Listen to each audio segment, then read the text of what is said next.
ঢাকাই সিনেমার চিত্রনায়িকা অপু বিশ্বাস বরাবরই পরকীয়ার ঘোর বিরোধী। গত বছর এক সাক্ষাৎকারে অভিনেত্রী বলেছিলেন, এখনকার সময়ে আমাদের সমাজে পরকীয়া বেড়ে গেছে।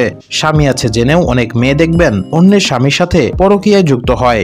এসব ঘটনা অহরহ ঘটছে। পরকীয়ার পেছনে একটা বিশেষ কারণ রয়েছে উল্লেখ করে এই নায়িকা বলেন, আমরা পত্রিকা খবরে বিভিন্ন জায়গাতে দেখি নারী প্রলোভিত হয়েছে, সেটা ফেসবুকে, মেসেজে, যোগাযোগে, সামাজিক মাধ্যমের বিপজ্জনক ব্যবহারও দেখছি।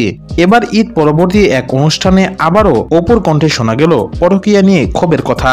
এই নায়িকা যে কোনো অনৈতিক সম্পর্কের ঘোর বিরোধী, সেটাই আবারও নিজের মন্তব্যে প্রকাশ করলেন।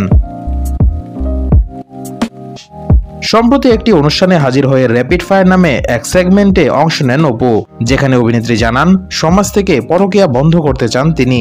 সঞ্চালক অপু বিশ্বাসের কাছে জানতে চান, আপনাকে সুপার পাওয়ার দেওয়া হলে কি করবেন? জবাবে এই নায়িকা বলেন, পরকীয়াটা বন্ধ করব, এমন আইন জারি করব যে 10 জনের সামনে পাথর নিক্ষেপ করে মারা হয়। এরপর অপুর কাছে জানতে চাওয়া হয়, জীবনের কোন অভ্যাসটি পরিবর্তন করে ফেলতে চান তিনি। জবাবে এই অভিনেত্রী বলেন, মানুষকে খুব বেশি বিশ্বাস করে ফেলি, মনের সব কথা বলে ফেলি, এই অভ্যাসটা পরিবর্তন করা দরকার।